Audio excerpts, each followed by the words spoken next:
Celebramos com gratidão tudo que o Senhor fez até aqui e temos certeza de que Deus já está falando em nossos corações, mas Ele ainda tem muito mais. Chegou a hora de recebermos de coração aberto tudo que Ele tem para nos ensinar através da pregação de Sua palavra. Para acompanhar a mensagem e os versículos usados, preparamos um esboço digital que pode ser baixado através do aplicativo Igreja da Cidade, disponível para Android e iOS, ou pelo site, através do QR Code. Vamos juntos, com expectativa, vivermos esse momento especial no ano de fazer discípulos, até ganharmos todas as pessoas para Jesus.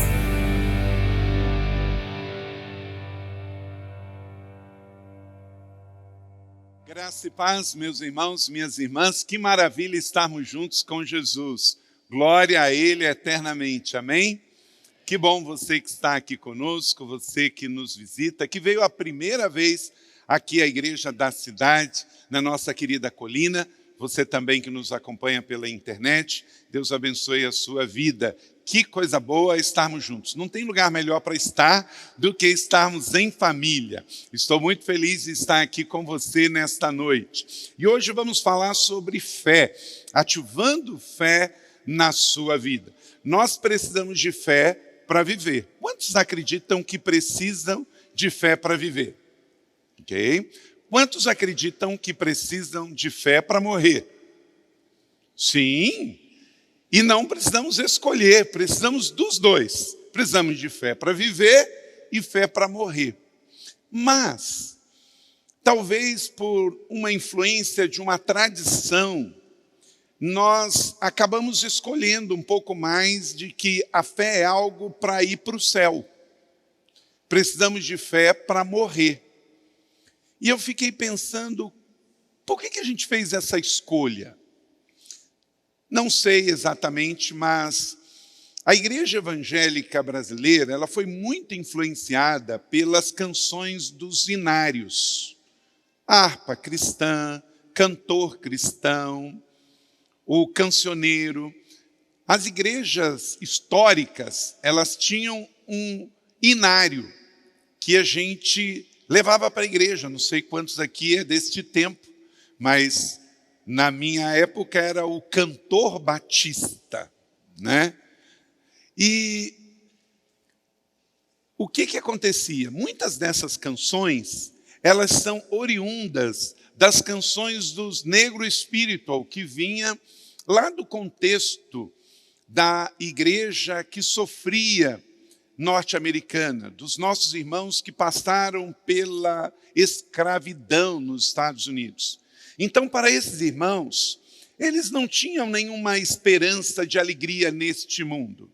Porque trabalhavam de sol a sol, na colheita do algodão, na cana-de-açúcar, na beterraba, o dia inteiro ali no sul dos Estados Unidos. E eles, então, compunham canções belíssimas que cantamos até hoje. Mas muitas dessas canções falavam só do céu. Quando eu cruzar o rio, quando vier o porvir, quando findar a vida. Porque a vida na terra era tão difícil que eles colocavam toda a sua esperança quando fossem morrer e ir para o céu. Então, isso é uma verdade, Cremos nisso, cremos. Mas essa não é toda a verdade. Hoje, em 2023, nós precisamos não só ativar a fé para um dia morrermos e irmos para além-rio, para o paraíso, mas nós precisamos de fé para viver aqui, porque está cada dia mais difícil viver aqui.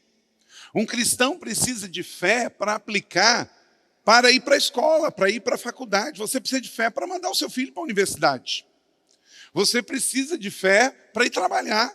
Você precisa de fé para ser solidário com a dor do outro. Você precisa de fé para exercer justiça. Você precisa de fé para exercer cidadania. Você precisa de fé para praticar o amor, a fé e a esperança aqui também. Então, talvez essa influência chegou até nós e muitos evangélicos passaram a se converter para ir para o céu. Só que enquanto ele não vem, nós temos que ir. Deixa eu fazer uma pergunta. Quantos estão aqui nesse auditório que estão salvos por Jesus? Isto é, se morrer hoje, tenha certeza de que vai para o céu. Levanta a sua mão. É a grande maioria. Então, deixa eu mudar a pergunta. Por que você não foi ainda? Porque não estamos com pressa. Muito bem. Não estamos com pressa. E se alguém tiver com pressa, eu passo a minha vez na fila. Não é? Porque a vida é uma bênção, é ou não é uma bênção?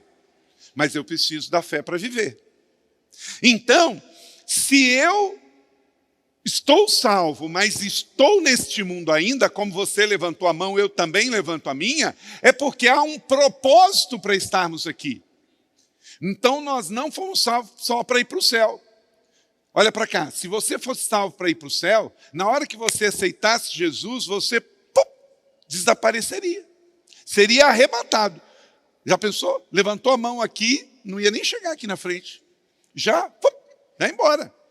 Então você foi salvo. E está na terra, você tem um propósito. Então, para realizar esse propósito, se você foi salvo e está na terra, você tem uma missão. E para isso você tem que aplicar a fé. Então a palavra de Deus hoje nos traz esta mensagem. Viver e morrer para Deus. Eu preciso de fé para viver e fé para morrer. Você pode dizer esse tema comigo? Viver e morrer para Deus. Abra sua Bíblia no Evangelho de Jesus em Mateus, capítulo 14. Mateus 14, 27 a 33. Abra sua Bíblia impressa ou eletrônica. Pega aí o seu smartphone, o seu tablet ou a sua Bíblia impressa e vamos ler o Evangelho. Mateus 14, 27. Quem achou, diga amém. Ok, então vamos ler aqui a palavra do Senhor. Eu tenho certeza que Deus vai falar ao seu coração neste texto.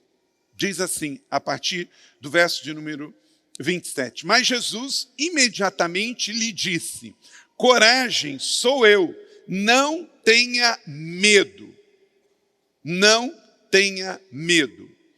Senhor, disse Pedro, se és tu, manda-me ir ao teu encontro sobre as águas. Venha, respondeu Jesus. Então Pedro saiu do barco, andou sobre as águas e foi na direção de Jesus. Verso 30, mas quando reparou no vento, ficou com medo e começou a afundar e gritou, Senhor, salva-me. Imediatamente, Jesus estendeu a mão e o segurou e disse, homem de pequena fé, por que você duvidou? Quando entraram no barco, o vento cessou. Então, os que estavam no barco adoraram, dizendo, leia comigo essa última parte, verdadeiramente tu és o Filho de Deus. Mais uma vez, verdadeiramente tu és o Filho de Deus. Obrigado, papai, por esta palavra que ativa a fé no nosso coração. Essa fé que precisamos para viver e morrer com o Senhor. Em nome de Jesus, amém. Deixa a sua Bíblia aberta, depois nós vamos ativar aqui 7 princípios como, de fato, vamos viver e morrer para Deus. Muitas pessoas confundem fé com religião. Toda religião tem uma fé, mas nem toda fé em Jesus vai estar alicerçada em dogmas de religião. A fé é muito maior do que uma religião. Romanos, capítulo 1, verso 17, um dia lendo esse texto, Martinho Lutero teve uma grande revelação de que a religião estava errada e a palavra estava exortando a viver uma vida de fé. Porque no Evangelho é revelada a justiça de Deus, uma justiça que do princípio ao fim é pela fé. Como está escrito, o justo viverá pela fé. O ímpio não vive de fé, mas o justo tem que viver da fé. Então, eu e você, que somos justos, o que é justo? Justo não é uma pessoa que não comete erros. Justo é uma pessoa que foi justificada dos seus pecados originais. Eu nasci, você nasceu, e nós nascemos e herdamos o pecado. Mas um dia, Jesus entrou na nossa história e foi para a cruz. O seu sangue verteu e nos fez o quê? Justificados. Quer dizer, a culpa era minha, o pecado era meu, a cruz era minha, mas Jesus morreu por mim. Então ele me justificou. Eu e você não precisamos mais ir para a cruz. Eu preciso ter fé naquele que foi para a cruz. E aí eu sou purificado, justificado do meu pecado. Então eu e você, todos que cremos e que fomos justificados, vivemos da fé. Quer dizer, a gente não vive de religião, a gente não vive de conversa, de ocultismo, de magia, de lei, de palpite dos outros. A gente vive de fé. Isso foi tão forte que o apóstolo Paulo disse isso de novo em uma outra carta aos Gálatas. É evidente que diante de Deus ninguém é justificado pela lei, isto é, pela religiosidade, por guardar dogmas, pois o justo viverá pela fé. E depois, o autor da carta aos Hebreus, que não sabemos quem é, mas é uma carta destinada ao povo judeu que se converteu, então eram os filhos de Abraão, e nesta carta diz, mas o justo viverá pela fé. Então, entenda, o cristão evangélico, ele não vive da sua cultura, da sua realidade, ele vive da realidade do céu na terra.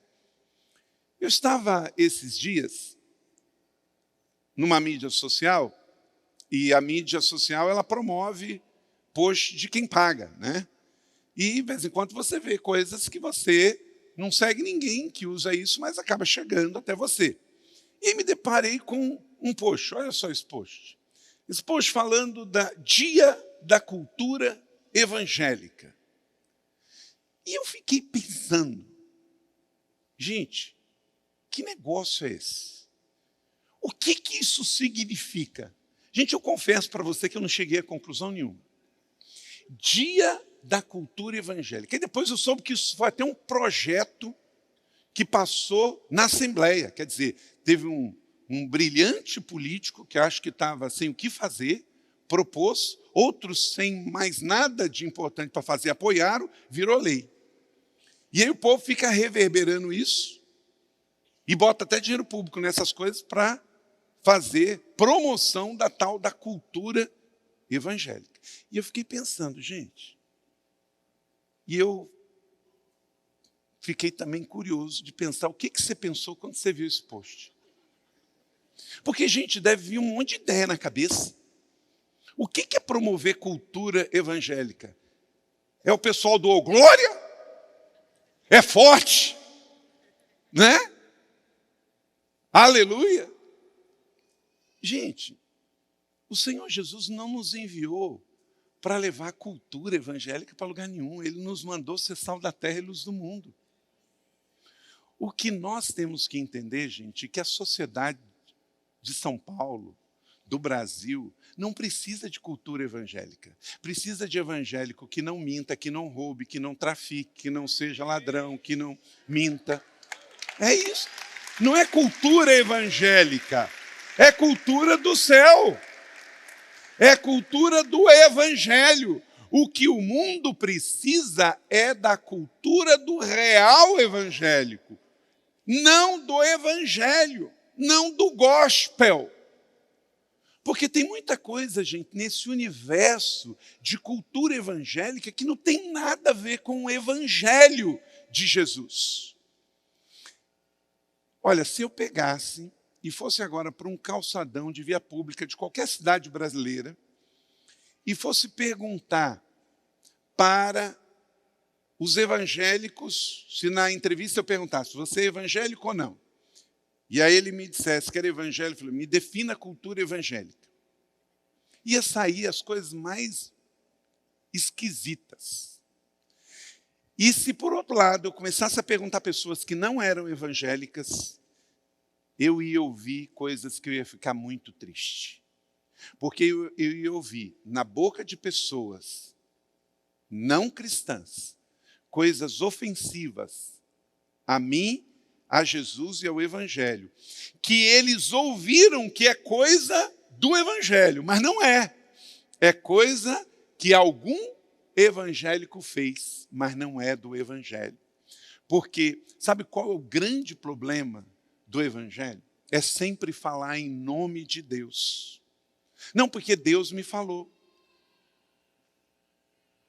A igreja evangélica precisa entender, e eu e você, que nós não temos que ser conhecido por ser evangelho, nós temos que ser conhecido pela fé, pela esperança e pelo amor. Então, a fé que eu tenho em Jesus é uma fé que me faz viver e me faz viver melhor e produzir um mundo melhor. Tem muita gente cristã bem intencionada vivendo da forma errada, porque está crendo da forma errada. A vida cristã não é sobre ser mais ou ter mais, é sobre viver uma vida com Deus, da forma de Deus, para viver ou morrer. Porque quer vivamos ou morramos, somos do Senhor, amém? Então, estamos sendo dominados por um pensamento imediatista que está no mundo sem Cristo, mas que contaminou também a igreja evangélica brasileira e mundial, que é o pensar em ter mais e ser mais, isso vai trazer significado de vida. Tem pessoas que tudo que ela não poderia ter é sucesso, porque teve sucesso e se estragou. Ficou orgulhoso, prepotente, vaidoso. Ei, meu irmão, não importa quão bem-sucedido você seja, você segue Jesus de Nazaré. E o lema dele é bacia e toalha. Quando alguém me mostra assim, olha, fulano aqui é muito bem-sucedido, ou é um empresário muito bem-sucedido, ou é um PhD, não me surpreende. Eu não fico impressionado quando alguém é bem-sucedido. Eu fico impressionado quando alguém é bem-sucedido e humilde. É tão bom. Tem pessoas que são contratadas pelo currículo, mas demitido por causa do temperamento ou do caráter. E nós somos o povo de Jesus. Então, se você é bem-sucedido, glória a Deus, mas continue humilde, porque a glória é dele. Porque você faz parte do povo da fé, isto é, da bacia e da toalha. Então, em Lucas 12, 19 a 20, Jesus, já sabendo disso, ele tratou isso numa das suas parábolas. Lembra da parábola que Jesus ensinou sobre o homem rico que foi dormir e achou que a sua riqueza era suficiente? Direi a mim mesmo, você tem grande quantidade de bens armazenados por muitos anos. Descanse, coma, beba, alegre-se. Contudo, Deus lhe disse insensato, numa outra tradução diz louco. Esta noite e esta mesma noite a sua vida será exigida. Então quem ficará com o que você preparou?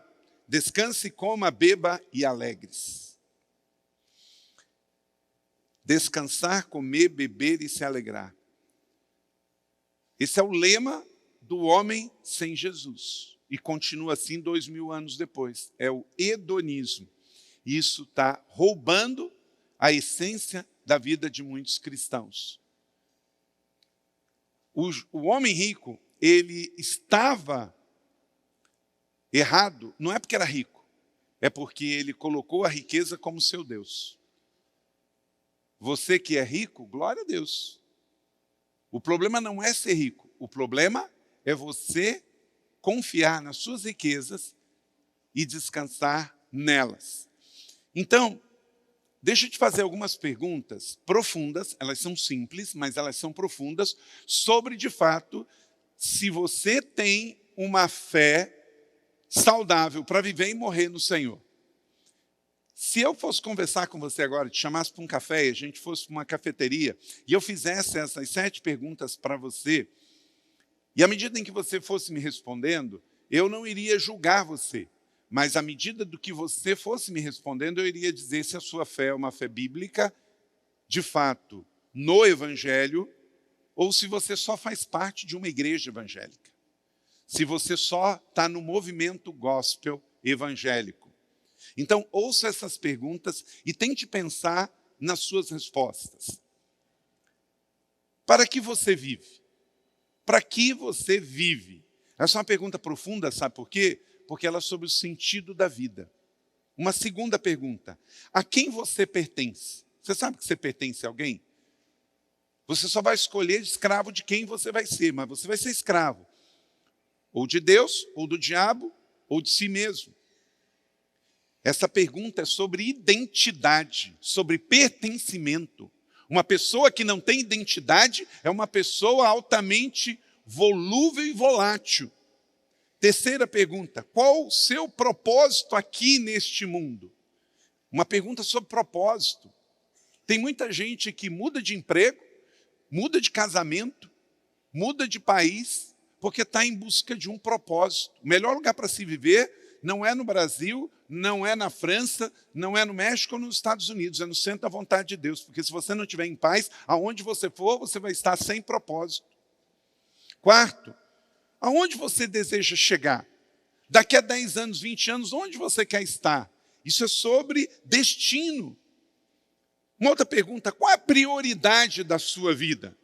Isso é uma pergunta muito importante sobre valor. Se você me responder, se eu fizer essa pergunta numa mesa de café e você me responder, sem julgar, eu vou dizer se você está com uma fé saudável ou não. Porque quando nós falamos sobre as nossas prioridades, eu falo sobre os meus valores de vida. O que você tem feito com o que Deus te deu? É uma outra pergunta que eu posso fazer a você, e isso é muito profundo, porque isso fala sobre mordomia. Eu não estou perguntando o que está faltando para você ou o que você não tem. Eu estou perguntando o que você tem feito com o que você tem. Com o que você sabe, com os seus dons, com os seus talentos, com o seu dinheiro, com a sua profissão, com a sua carreira. O que você está fazendo? Você só reclama? Então você não entendeu o que é mordomia cristã. Você com alegria devolve a Deus o seu dízimo, que não é sobre isso que vai te fazer a falta, mas é sobre isso que semeia o mês seguinte seu, porque não existe colheita sem semeadura. Quando você não é um dizimista, quando eu não sou um dizimista, eu estou dizendo que eu confio mais no meu dinheiro do que em Deus. E eu não posso ter outro Deus além do Senhor. Quando eu entrego o meu dízimo, eu estou dizendo uma declaração: Jeová Jirê, Ele sempre vai prover. Isso é viver pela fé. E o último, o que é fé para você? E o que você tem feito para repartir essa fé em Jesus? Essa é uma pergunta sobre missão. Missão de vida. A vida é breve, curta, temporária e passageira. É uma atribuição temporária. Eu não conheço ninguém que está aqui para sempre. Você conhece? Eu espero que não. Não é? Sabe por quê? Se você conhecer alguém que está aqui há 300 anos, tem um cantor que, inclusive, alguns evangélicos gostam. É, porque tem todo tipo de evangélico, não é? Que gosta de cantar porque eu nasci, né? Há 10 mil anos atrás. E está lá, feliz da vida, está no carro, está cantando essa música. Ué, gente, quem foi? Você conhece a figura? O meu Jesus nasceu há 2. Né? Então, às vezes, você vai no embalo do deixa a vida te levar, leva você, né? E você está sendo papagaio de pirata, porque o som é legal, né?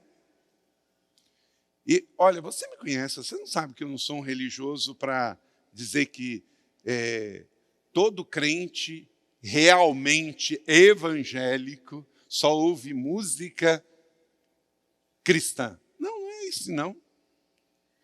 Mas você tem que avaliar a letra que você canta. Eu só canto música cristã para adorar a Deus.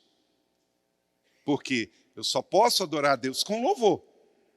Mas eu posso ouvir uma música secular para entretenimento. desde que essa letra não é contrária à minha fé. Tem gente cantando aí que ele vem, já escuta os seus sinais e está feliz da vida. E esses sinais não se referem a Jesus Cristo de Nazaré. Então, da mesma maneira que tem música que é feita para Deus, tem música que não é feita para Deus. Então, se você encontrar aí pessoas que não nasceram com mais de 150 anos, porque para ser muito saudável vai viver aí 110, 120, né, anos de idade, eu não quero encontrar numa rua escura aí ninguém com essa idade, não. Né? Mas eu sei que neste mundo que nós vivemos, tem demônios que foram expulsos do céu há milhares de anos atrás, porque queriam ser iguais a Deus. E seguiram, ao invés de Deus, Lúcifer, o anjo de luz. E eles hoje estão por aí. E eles não morrem. E são 1/3 de todos os anjos que estavam no céu. Isso me dá uma alegria muito grande saber que tem 2/3 que estão adorando com o Senhor nos céus, que são anjos, arcanjos e serafins. Aleluia! Mas isso também me impõe responsabilidade e sabedoria, que existe 1/3 caído por aí que está procurando cavalo para poder se montar, porque são espíritos que não têm corpos. E eles gostam quando pessoas que deveriam estar louvando ao Senhor estão louvando a eles espíritos e demônios malignos que estão caídos aí pelo mundo. Então, entenda o seguinte, você precisa de fé, a fé existe, mas a fé não pode ser uma fé panteísta, não pode ser uma fé mágica, não pode ser uma fé mística, não pode ser uma fé no homem. Tem até uma música, né? Fé na vida, fé no homem, fé no que virá. O panteísmo aberto, né? Não, eu não tenho fé na vida, fé no homem, fé no que virá. Eu tenho fé em Jesus, aquele que veio, que está e que breve voltará.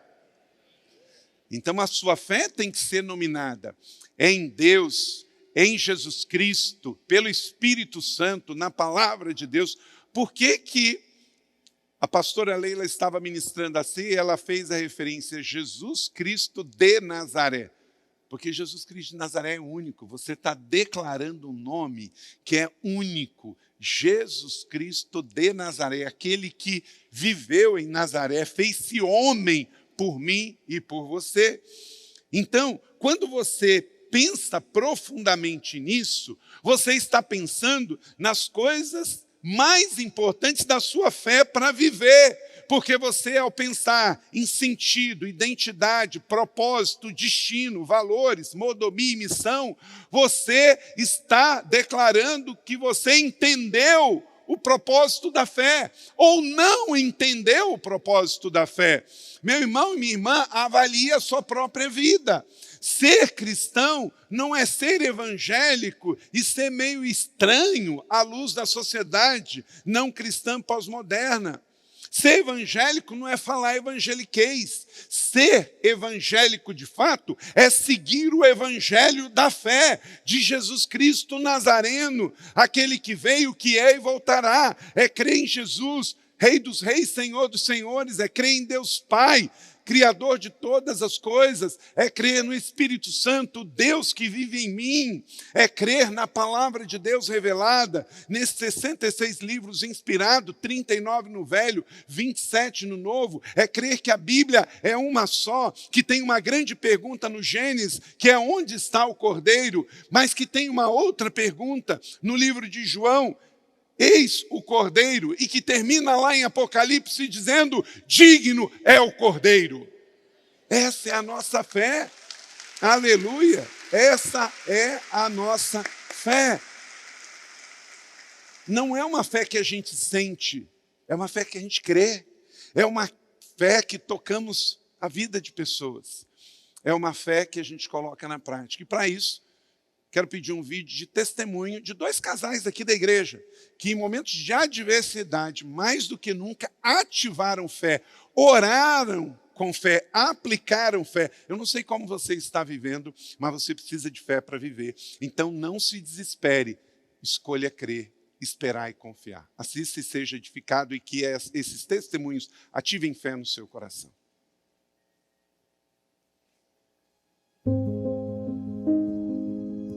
Eu me chamo Fernanda. Eu me chamo Márcio.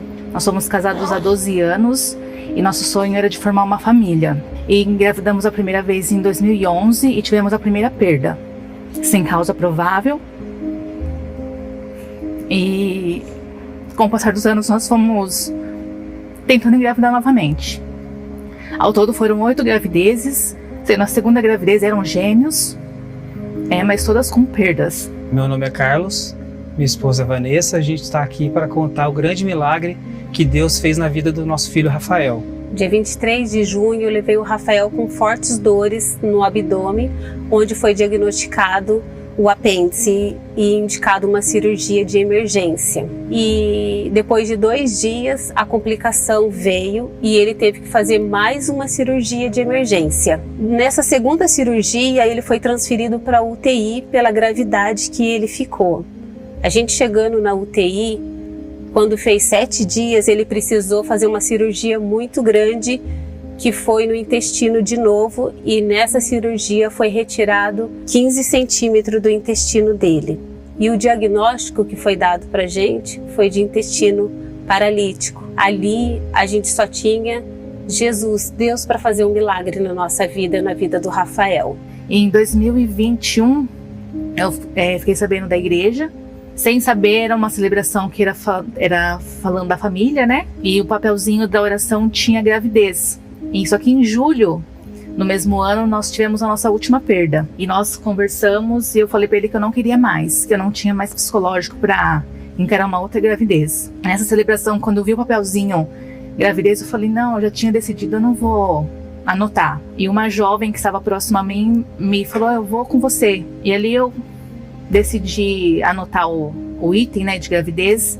Foi uns dias muito difíceis, mas onde a gente colocou a nossa fé. Quando o Rafael foi para a nossa primeira cirurgia, a gente já comunicou o GDC e a nossa líder do Ministério do Cidade Esporte também, para orar pelo nosso filho, e isso foi tomando uma proporção muito grande com a igreja, orando pelo nosso filho. Deus levantou, assim, eu falo, multidões na igreja para orar por ele. E depois de 2 dias veio a complicação, teve uma brida no intestino, uma dobra, e depois no 7º dia o Rafael teve de novo uma brida no intestino, onde precisou tirar 15 centímetros do intestino. E foi ali que a gente, com muita oração, muita fé, a gente depositou a fé nossa toda em Deus, né?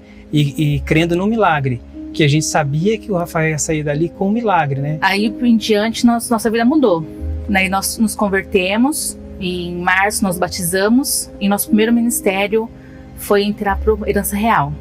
Diante disso, as coisas vieram automaticamente acontecendo. Numa conferência aqui do Homens de Honra, eu vim, no ônibus da IC Taubaté para cá, eu vim conversando com um colega meu, eu falei, eu não quero mais ver isso com ela, eu vou me apegar a Jesus e isso vai se dar por encerrado e a gente vai ter o nosso sonho. Em outubro eu fiz o Retiro Restauração e lá Jesus me mostrou que seria uma menina, e através da vida do pastor Júlio, Cristo falou comigo. Ele me falou que ele não tinha esquecido de mim e que o nosso milagre ele ia cumprir ainda.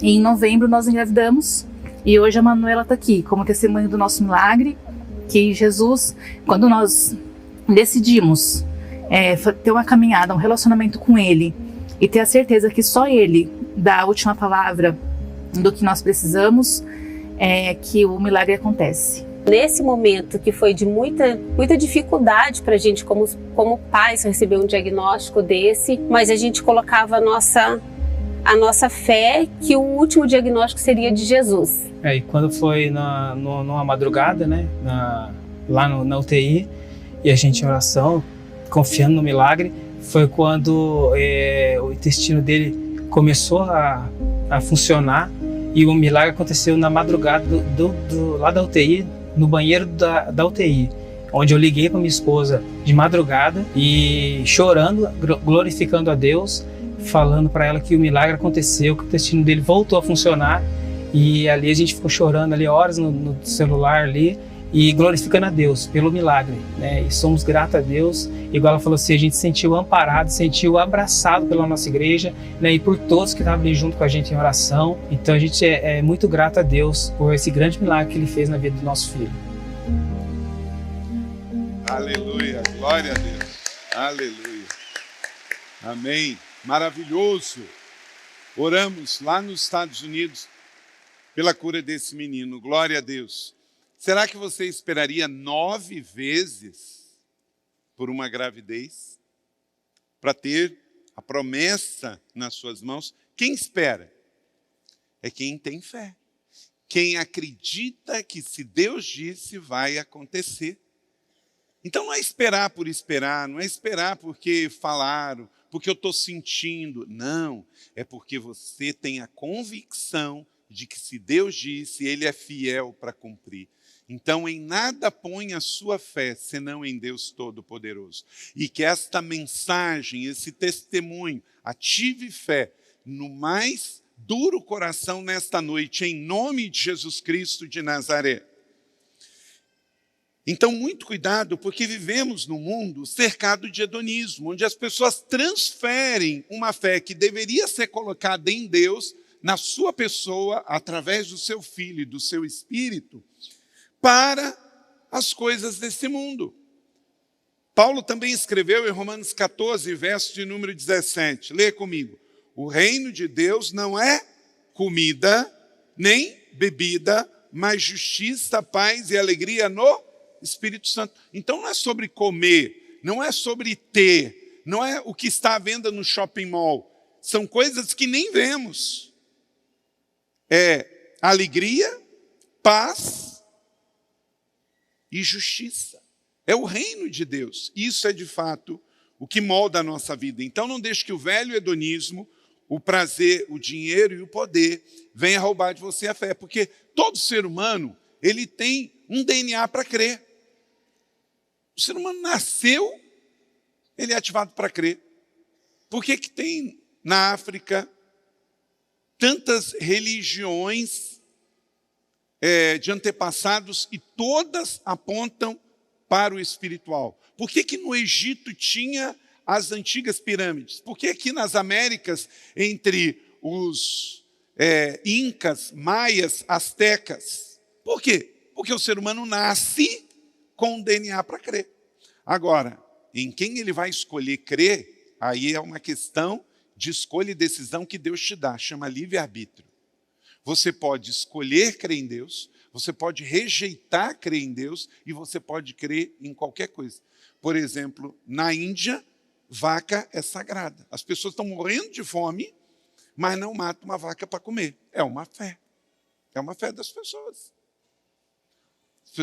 A Índia tem o hinduísmo, são 33 milhões de deuses. Até ratos são cultuados na China, na Índia.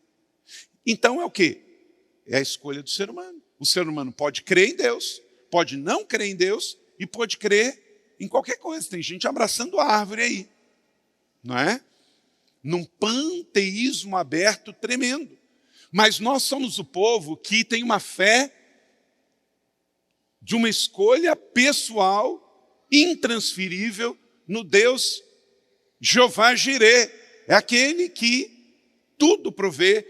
É Jeová Rafá, o Deus que pode todas as coisas. É o Deus Jeová Rafá que cura, como ouvimos esses dois lindos testemunhos. Então, escolha onde você vai colocar e depositar a sua fé. Olha para cá, ou Jesus é tudo na sua vida ou ele não é nada. Porque o diabo quer tentar uma parte do seu coração. Mas Jesus, ele só quer o seu coração por inteiro para que você mesmo escolha dar para ele. Em 2 Coríntios 4:4, o Deus desta era cegou o entendimento dos descrentes para que não vejam a luz do evangelho da glória de Cristo, que é a imagem de Deus. Então, não espere comportamento de convertido de quem ainda não conhece Jesus, porque está escrito que o Deus desta era cegou, por isso que eles não veem, por isso que eles não ouvem. E muita gente escolheu ouvir os espíritos malignos, ouvir vozes, outros só mamon, a potestade do dinheiro. Dinheiro é uma grande prova para o ser humano. E olha, e não é só muito dinheiro não, é pouco também. Todo ser humano vai ser testado e provado com pouco dinheiro ou com muito dinheiro. As pessoas hoje estão matando e roubando por um tênis. E não é nem para calçar aquele tênis. É para vender na esquina mais barato para o tráfico ou qualquer outra coisa. Então, a vida está valendo muito pouco. Muito pouco. Por isso Jesus deu a vida por nós. Porque para Jesus uma vida é muito valiosa. 1 Timóteo 6,10, pois o amor ao dinheiro é a raiz de todos os males. Algumas pessoas, por cobiçarem o dinheiro, desviaram-se da fé e se atormentaram a si mesmas com muitos sofrimentos. Por quê? Porque quem serve ao dinheiro vai ficar sempre mal servido, porque tem sempre alguém pagando mais ali na frente. Sabe qual é a definição de mercenário? É quem trabalha por dinheiro. Está aquela guerra lá na Ucrânia, por via da invasão russa, e agora acirrou a batalha entre os dois países e gerando um problema enorme, inclusive de efeito colateral para a segurança global e para a alimentação. Aí tem um grupo de mercenário que nasceu na Rússia e agora quase que foi para um outro movimento. Por quê? Porque eles são mercenários. Aquele grupo, o grupo Wagner, ele vai para quem? Para quem pagar mais, quem pagar melhor. Você não é assim. Eu estou bem no meu trabalho e alguém oferece uma proposta para ganhar mais, eu vou mudar do meu trabalho. Não, não é assim. Você tem que saber se a vontade do Senhor é que você fique lá onde você está, mesmo ganhando menos, porque o melhor e mais seguro lugar para se estar é no centro da vontade de Deus. Então não tem uma placa na sua testa dizendo assim, me paga mais que eu vou. Não, tem muitas implicações. Trocar de emprego, trocar de cidade, trocar de país. Tem gente que fala assim, pastor, porque antes a gente tinha uma quantidade menor de divórcio, porque muitos cristãos tinham entendido que só em caso de adultério. Hoje, sabe qual é o maior índice de divórcio? Não é nem a questão do adultério, chama-se incompatibilidade. O casal chega para você depois de 10 anos de casado, nunca traiu ela, nunca traiu ele. Aí você diz, não, pastor, é que a gente está brigando demais. A gente é incompatível um com o outro. Olha para cá, deixa eu dizer uma coisa. A probabilidade de você mesmo, você que está casadinho aí, ser incompatível com essa mulher ou com esse homem aí, é de 95%. Vocês foram criados em lares separados, é outra família, é outro sangue, é outra cultura, é outra formação, é outra cabeça, é outro gosto. Eu e Leila, a gente quase não concorda em nada em matéria de gosto. O que ela gosta, eu não gosto, o que eu gosto, ela não gosta. Mas nós estamos há 32 anos de casado e o nosso casamento vai muito bem. Por quê? Porque nós não estamos num acordo do que a gente está junto porque a gente gosta. A gente estabelece um princípio. Ela tem liberdade para fazer escolhas do que ela gosta e eu vou aceitar de boa. E eu tenho liberdade de, conforme o assunto, a decisão é eu que faço e ela aceita de boa. A gente é igual à igreja. Eu sou do tempo, eu tenho 53 anos de idade. Meu contexto é criado em igreja tradicional, que ia para a tal da assembleia. A quantidade de vezes que a gente ia para uma assembleia da igreja batista, dos crentes saírem tudo chateado. Por quê? O pastor, querendo levar democracia para a realidade de assembleia de igreja, é igual um parênteses, assembleia de condomínio. Quem que vai à assembleia de condomínio, gente? É meia dúzia. É o conselho, é o condômino que está ganhando o seu condomínio, então ele tem que ir lá, e um ou outro que tem um pouco mais de tempo. Porque a maioria não vai pelo seguinte, porque sabe que é um lugar de aborrecimento. Porque dá muita confusão por causa de coisinha pequena, de picuinha. Por quê? Bota-se em votação que cor que vai pintar tal parede, se vai reformar ou não a guarita. E a probabilidade de não haver compatibilidade é de 99%. Então tem que falar assim, estou pagando para não ir. E deixe que eles resolvam lá. Quer ver? Quem mora aqui em condomínio não vai em reunião de condomínio. Levanta a mão. Aí, tá vendo? Isso aí, não vai. Ué. Agora, deixa eu dizer uma coisa, querido. Casamento não é condomínio. Casamento não é vai ou não vai. Você não pode dizer, estou pagando. Estou pagando, você vai, você fala no condomínio. E aí, assembleia de igreja. Também. A gente faz uma vez por ano, porque é a realidade jurídica, mas o dia a dia a gente delega para as pessoas que estão na posição de liderança naquela função. Tem muitas coisas aqui na igreja que eu nem fico sabendo quando eu ver está lá. Senão eu não teria saído um ano. E confiado de que temos aqui líderes de grupo, são 1.300, 200 líderes de ministérios, 43 pastores, e esta igreja tem 10 índices de avaliação de crescimento. E a graça de Deus depois de estar pastoreando 26 anos, uma mesma igreja, ter a alegria que nos 10 índices de crescimento, a igreja cresceu nos 10 nesse um ano. Glória a Deus, aleluia. Sabe por quê? Tem uma coisa, eu tive pastor que falou assim, Carlito, você está doido? Como é que você vai ser? Meu irmão, se depois de 26 anos pastoreando a mesma igreja, eu não confiar que gerei filhos e filhas espirituais, líderes responsáveis, que vão tomar decisões, olhando o todo, glorificando a Jesus e sendo responsáveis, eu fui um péssimo líder dessa igreja. Fui um péssimo pastor dessa igreja. Pela graça de Deus, o ano passou, os 3 alvos foram alcançados, eu voltei e a igreja está muito bem, glória a Deus. Esse é o 4º culto e a celebração cheia para a glória global de Deus. Em todos os cultos com decisões e hoje com 28 batismos para a glória de Deus. Então a gente tem 10 índices que a gente avalia. É frequência, é reconciliação, é decisões, é batismo, é voluntários, é ministérios, é receita financeira, é novas igrejas. E os 10 itens, a igreja está bem, glória a Deus. Deixa eu dizer uma coisa, meu irmão, você que lidera sua família, lidera um negócio, lidera sua empresa ou tem uma posição de liderança na sua organização. Ou você controla ou ela vai crescer. As duas coisas não vão acontecer. Tem muitos líderes que querem controlar. Inclusive, pais que querem que os seus filhos sejam o que eles não puderam ser.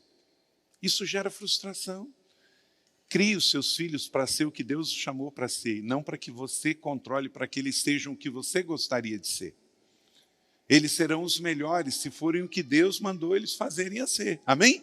Isso é sobre fé para viver. É fé para confiar em Deus e não para você controlar. Às vezes eu vejo alguns crentes, inclusive no meio da política, querendo que a Câmara de Vereadores, a Assembleia Legislativa ou a Câmara Federal seja igreja. Não é, irmãos. É outra coisa. Igreja é igreja. E essas organizações existem para todo mundo. Esta igreja existe para quem quer fé em Jesus Cristo como Senhor e Salvador. Mas São José não é assim, o estado de São Paulo não é assim, o Brasil não é assim. Porque essa cidade é para todas as pessoas que professam fé e para quem não tem fé. É para quem quer fé em Jesus e para quem não quer fé em Jesus. Porque nos dias de Jesus era assim. Quando Jesus viveu no nosso mundo, há 2000 anos atrás, ele respeitou as pessoas que tinham todas as expressões de fé. Agora, as que o agradaram foram as que escolheram ter fé no Pai. Não é? Mas Jesus deu liberdade a todo mundo. O mundo grego-romano de Jesus era um mundo idólatra, pagão, um mundo liberal, um mundo panteísta. E Jesus amou todo mundo, Jesus serviu a todo mundo. E ele morreu na cruz para salvar todo mundo. Mas nem todo mundo o escolheu. Ele viveu em 3 cidades, Betsaida, Corazim e Cafarnaum. E ele disse que se tivessem os povos de Sidom e Tiro, lá no atual Líbano, vivido nessas 3 cidades, eles teriam tido a oportunidade de ver sinais e maravilhas. Mas eles não creram. E por isso as 3 cidades foram amaldiçoadas. O ser humano tem a livre oportunidade de crer ou não. Que você escolha, como diz Marcos 11, 22, tenha fé em Deus. Então, como disse Jesus, venha para Jesus. Talvez, quando nós falamos sobre fé, seu coração esteja muito lesado, porque alguém abusou da sua fé, porque alguém tirou proveito da sua fé. E por isso você é tão pé atrás com a igreja, é tão pé atrás com o pastor, é tão pé atrás com evangélicos. Você tem que ser curado disso. Eu não sou o pastor que você passou por uma outra igreja e te feriram. Não fui eu, não. Eu não sou o culpado disso. Se você sofreu um abuso religioso, emocional ou sexual, eu sinto muito. E esta igreja tem ministérios para cura. Tem 30 semanas, tem aba, tem clínica de aconselhamento, tem terapias ministeriais. Venha, vamos ser curados. Mas não fica carregando isso. Você tem que dar um stop nisso na sua vida, em nome de Jesus. Porque senão isso vai continuar te aprisionando e você não vai ser aquilo que Deus te chamou para ser. Então, se você passou em outra igreja, em outro ministério, ou algum líder abusou de você, vamos parar, resolver isso. Não transfira isso para mim, não transfira isso para esta igreja, não transfira isso muito menos para Deus, porque Deus não é culpado da sua dor, Deus não é culpado da injustiça, do abuso, do sofrimento que lhe causaram, porque Deus é amor e Ele te ama. Então talvez há uma resistência, uma distorção sobre fé no seu coração, por problemas de formação familiar ou educacional, por falta de discipulado bíblico, por experiências que você não teve com o sobrenatural, por problemas de crise existencial, por problemas de desilusão espiritual, por problemas afetivos, por codependências, por problemas de orfandade. E a devocional de hoje, das palavras de Jesus, fala sobre paternidade espiritual, por ignorância, por simples preconceito. Eu não sei o que te lesionou, mas eu sei quem te amou.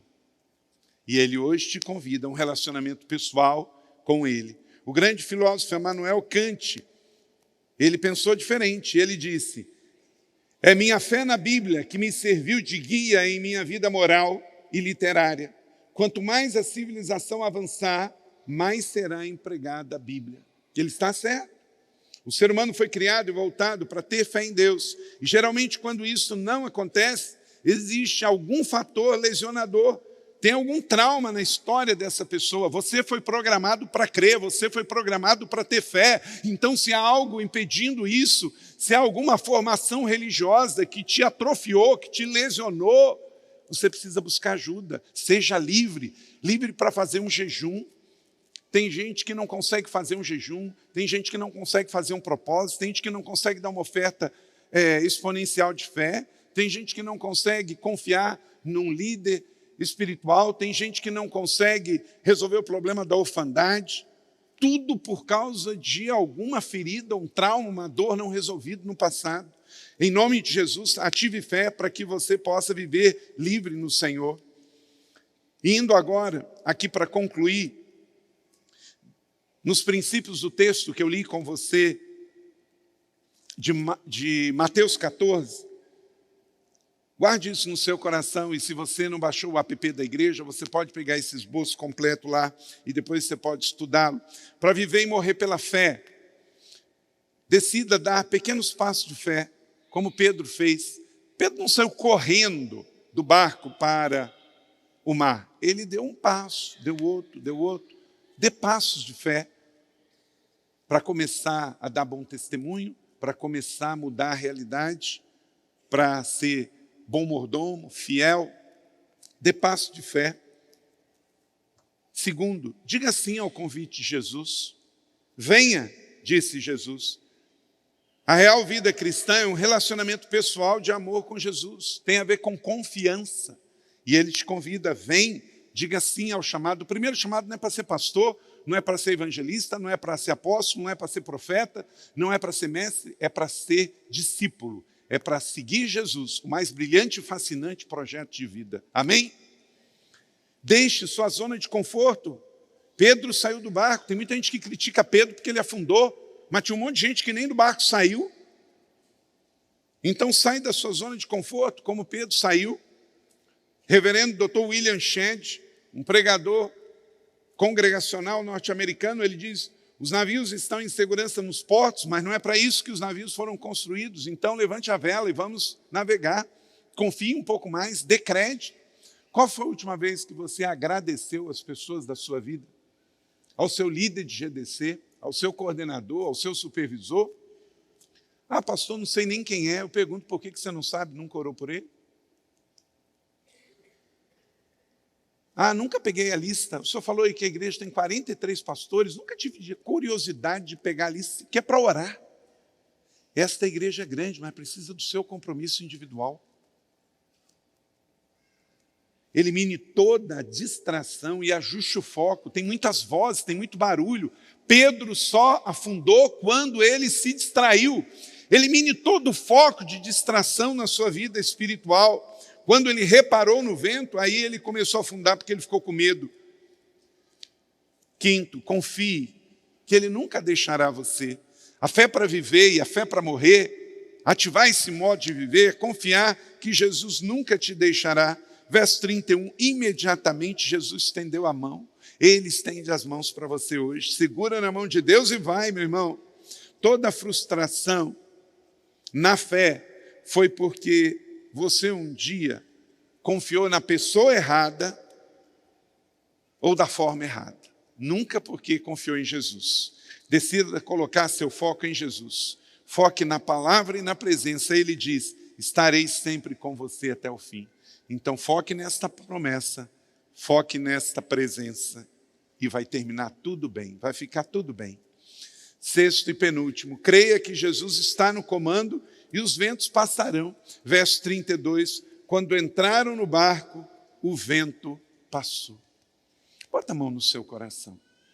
Você está passando por alguma tempestade? Dá uma respirada assim, ó. Puxa no peito, inspira. Respira. Diga assim, obrigado, Jesus, porque o Senhor está no meu barco e toda tempestade passará. Jesus hoje entra no barco da tua vida, meu irmão. Vai passar. Toda tempestade passa. Às vezes são verdadeiros furacões, mas passam. Às vezes deixam prejuízo, mas passam. É tempo de recomeço. Eu escrevi no meu falecido Twitter, que agora é X. Se até as ondas e os ventos sabem o seu nome, então com você não vai ficar tudo bem no presente e no futuro. Descanse a sua alma. Pensa bem, quantas ondas tem no mundo, nos mares e oceanos? Cada uma sabe o nome do Senhor, porque elas atendem ao seu mandar. Sossegai, sossegai. Então, se o Senhor confiou o seu nome às ondas, como é que Ele não vai cuidar de você aqui hoje? E na eternidade? Creia e confie, descanse, porque vai ficar tudo bem com aqueles que confiam no Senhor. Renovarão as suas forças, correrão e não se cansarão, subirão como águias, viverão para sempre com o Senhor. Aleluia. Como é que funciona? Eu estou ficando velho, mas eu estou ficando cada vez mais crente. É assim. Você vai ficar velho, meu irmão, mas eu espero que a sua fé aumente a cada dia. Você sabe o que é um velho? É um jovem que deu certo. Ué. Quer dizer que você passou pela adolescência, você sobreviveu à juventude, você sobreviveu à meia-idade. E a sua fé está zerinha para viver na eternidade. Não coloque a sua fé e não troque por nada. Continue crendo em Jesus. E por último, declare sua fé visível em um reino invisível. Verso 33, no final das contas, verdadeiramente tu és o Filho de Deus. Declare hoje, Jesus é o Filho de Deus. C.H. Spurgeon, pregador batista inglês, ele diz, uma fé pequena leva pessoas para o céu, mas uma grande fé traz o céu até as pessoas. Uau, isso é muito forte. Sabe por quê? Ele está dizendo o seguinte, uma fé pequena me leva para o céu, porque no momento que eu creio, eu sou perdoado dos pecados e eu vou para o céu. Então, um pequeno ato de fé, o ato da decisão me leva para o céu. Mas trazer o céu para a terra exige uma vida de fé. É você trazendo o céu para a terra sendo uma pessoa que crê no sobrenatural de Deus. E aí você vai chegar lá no trabalho amanhã e pode ser um dia pesado, mas você vai lá para dentro do banheiro da sua empresa e vai fazer uma oração e pedir que os céus se abram. E você vai sair daquele banheiro e vai chegar lá na repartição com os seus amigos na fábrica, na universidade, no ambiente de trabalho, e você vai ver que as coisas vão mudar, porque você orou e o céu parou, você orou e o céu moveu. Deixa eu dizer uma coisa, se você quer viver ou mover, você tem que se mover. Eu vou repetir para você, se você quer viver ou mover, você tem que se mover. Você tem que se mover para a sua Bíblia, você tem que se mover para a sua devocional, você tem que se mover para o jejum, você tem que se mover para o profético, você tem que se mover para um propósito, você tem que fazer um sacrifício. Eu creio que Deus está nos movendo, porque Ele quer se mover ainda mais entre nós. Você crê nisso? Recebe essa palavra da fé? Esta mensagem, esse testemunho, esta noite ativou fé na sua vida? Então creia e viva em nome de Jesus. E nessa semana, seja você um ativador de fé, encoste nas pessoas, ore em nome de Jesus, unja pessoas. Tem gente triste, vai lá, ore. Se tem gente preocupada, leve uma palavra de paz. Se tem gente desesperado, leve a presença de Jesus. Onde você chegou, chegou a luz, chegou o Evangelho, chegou Jesus, porque Jesus está com você pelo Espírito Santo. Você vai sair agora e você vai para o campo missionário. Não é lá na África, não é lá na Europa, é lá na sua empresa, é lá na sua rua, lá no seu condomínio, amém? Então ore ao Senhor aí onde você está. Glória a Deus, que bom que você recebeu esta palavra da fé, essa mensagem, o Espírito Santo agiu e certamente agora é hora de você poder dar uma resposta para Deus. À luz do que você recebeu nesta mensagem de fé, pregada com tanto amor, uma mensagem bíblica de Deus para o seu coração, é hora de você dar uma resposta para o Senhor. E eu quero convidar você a dar uma resposta e quero fazer 3 convites para você. Aí na sua tela agora aparece um QR Code e um número de WhatsApp para que você que tomou uma decisão possa então entrar em contato conosco agora. O primeiro convite é se você ouviu esta mensagem e quer tomar uma decisão de arrependimento e de receber Jesus no seu coração como Salvador e Senhor da sua vida agora.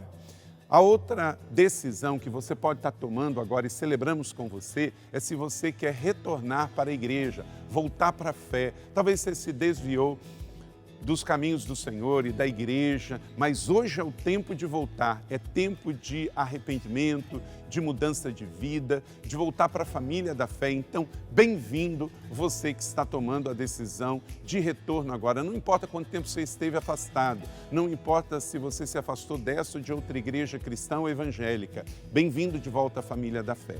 E o terceiro convite que eu quero fazer para você é se você quer ser batizado. Então, se você quer ser batizado em águas, se você está em São José dos Campos ou em qualquer cidade onde temos uma igreja da cidade ou aí na sua cidade, entre em contato conosco agora, pelo WhatsApp ou pelo QR Code e diga, eu aceitei Jesus, eu quero ser batizado, eu não tinha sido batizado em águas ainda, no batismo de imersão, que é o batismo que Jesus viveu lá no Rio Jordão, sendo batizado por João Batista, e eu quero ser batizado em águas também. Então, entre em contato conosco. Amém? Então, bem-vindo à família da fé. Parabéns por tomar uma destas decisões hoje, após ouvir esta mensagem. E o nosso Campus Online, aqui da Igreja da Cidade, está aqui para servir onde você estiver. Deus seja louvado. Vamos orar juntos? Pai, eu quero te agradecer por cada um que recebeu agora a Tua palavra e ela tocou no coração e eles estão dando uma resposta para o Senhor. Eu abençoo cada um dos que nos acompanharam agora nesta transmissão. Que o Senhor abençoe as suas vidas, os que tomaram a decisão de te aceitar, de voltar para a igreja ou se batizar, nós assim os recebemos e os abençoamos em nome de Jesus. Amém. Obrigado por estar conosco. Se você tem qualquer outra dúvida também, aí no chat ou nas nossas mídias sociais ou no WhatsApp, mande para nós e nós vamos entrar em contato com você. Somos a Igreja da Cidade, uma família para pertencer. E aqui no Campus Online, uma família para pertencer onde você estiver. E seja bem-vindo também às nossas celebrações presenciais. Você pode ver aí no vídeo também os horários e os dias que temos celebrações. Bem-vindo, Deus te abençoe e até a próxima.